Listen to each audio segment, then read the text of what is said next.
It's here! I'm coming!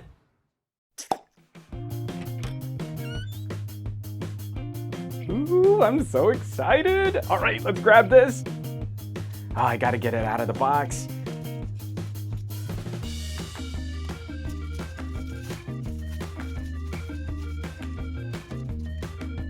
Well, it is a little smaller than I was expecting, but oh wow, here it is! Okay, let's go put this together.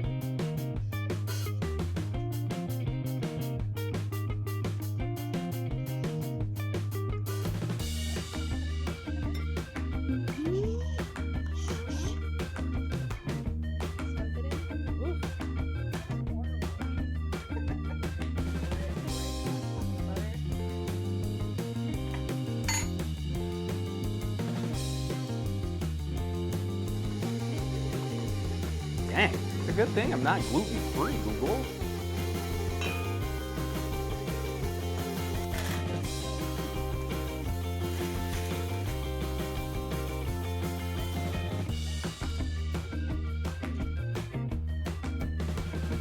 I will say this is taking a bit more assembly than I thought it would.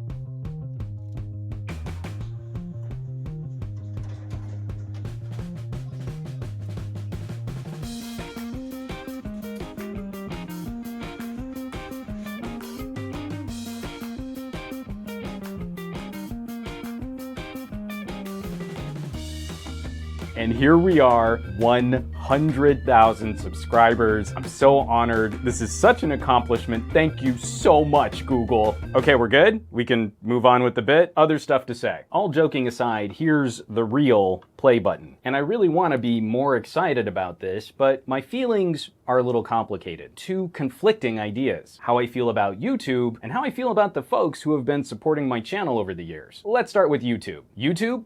Please stop hurting your platform. In the years we've watched as this video streaming service has become an internet institution, we've watched the steady shift away from the you in YouTube toward some of the worst popularity and algorithm manipulation we can find online. Facebook takes the mindshare for awful user manipulation, but I don't think you're that far behind YouTube. YouTube's policies are a total black box. As a creator, I really can't tell you what the rules are. If a video of mine is demonetized, I don't get any report as to why. The rules are vague and mysterious, but the punishments for breaking those rules are immediate and severe. It forces content creators to guess, and it reinforces a behavior of only making the safest topical videos and keeping your channel narrow focused on a small handful of topics. It trains you to stay in line. At the same time, we can be sure that these secret policies are unevenly applied. Channels with much larger audiences get special considerations and concierge service direct from YouTube HQ. Those bigger channels are allowed to break YouTube's terms of service. And in the case of the largest content farms,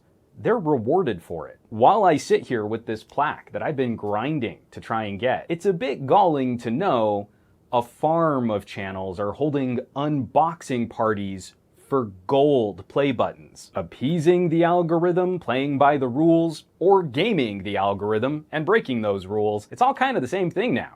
If you have the means, you can overwhelm YouTube software, and racking up a ton of views just means you're going to make YouTube more ad revenue. So Google probably won't dig too deep into what you're doing. Or if your content farm is putting out repetitive, misleading, or dangerous content, or if your channels are backed up by some sketchy PR and state-influenced digital agencies. Nifty, cute, mind-numbing content which can run ad nauseum and packed full of ads is the surest way to make YouTube's magic black box happy. We've lost a lot along the way. The ease of finding fun animation, the folks that would put care into great cooking channels, the nearly endless string of short films, daring and experimental content. All of that feels devalued in this modern incarnation of video streaming. Instead of that wonderful platform of discovery, YouTube feels like any other online service where time on-site manipulation of subscriber feeds leads to some of the worst and most toxic examples of every individual online community. Instead of more high-quality food channels, we get cute snippet recipes and life hacks that are mostly lies. Instead of more high-quality science and education conversation,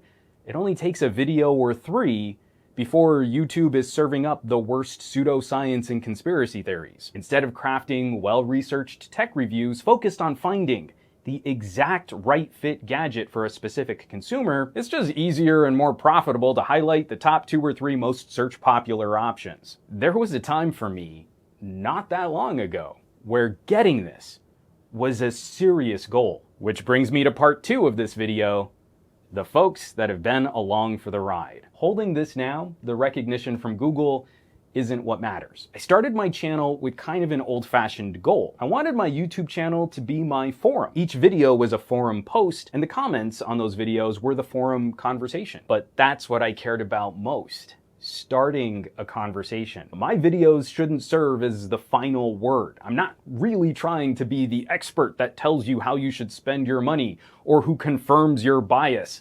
I just wanted to start a geeky, nerdy, techie conversation. The kinds of conversations I used to have and that I sorely miss from my days growing up, where having the gadgets wasn't really the cool kid thing to do. I broke 100,000 subs in late 2019. And I know this system is slow, and these buttons take time to send out. But it doesn't feel special when YouTube puts you on the back burner for almost a year. What an accomplishment that you reached almost a year ago. We totally value that. But a buddy of mine sent this over. It's a little YouTube play button cookie cutter. Someone I met through these online conversations but has become a true blue real world friend. And the other people who have subscribed and supported this channel, who've kept up with my cranky ramblings about tech and politics, and new people around the internet who come join this crew every day.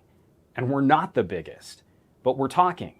And we're hanging out, and we're sharing. So along the way, while I had my eyes on this, I really wanted this. I really wanted that validation. This means more to me now. It came from good people. It came from people I really know. I don't have a great ending to this video. I just hope YouTube can sort out some of these issues. They feel like an intrusive gatekeeper between a creator and a community.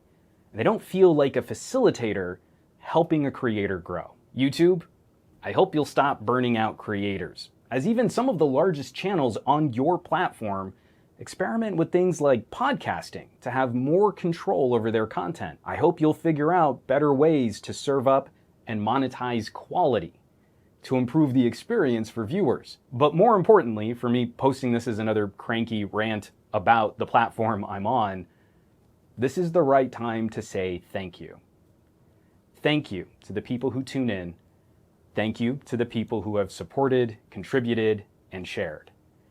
The people who join a conversation regardless of what platform might be hosting it.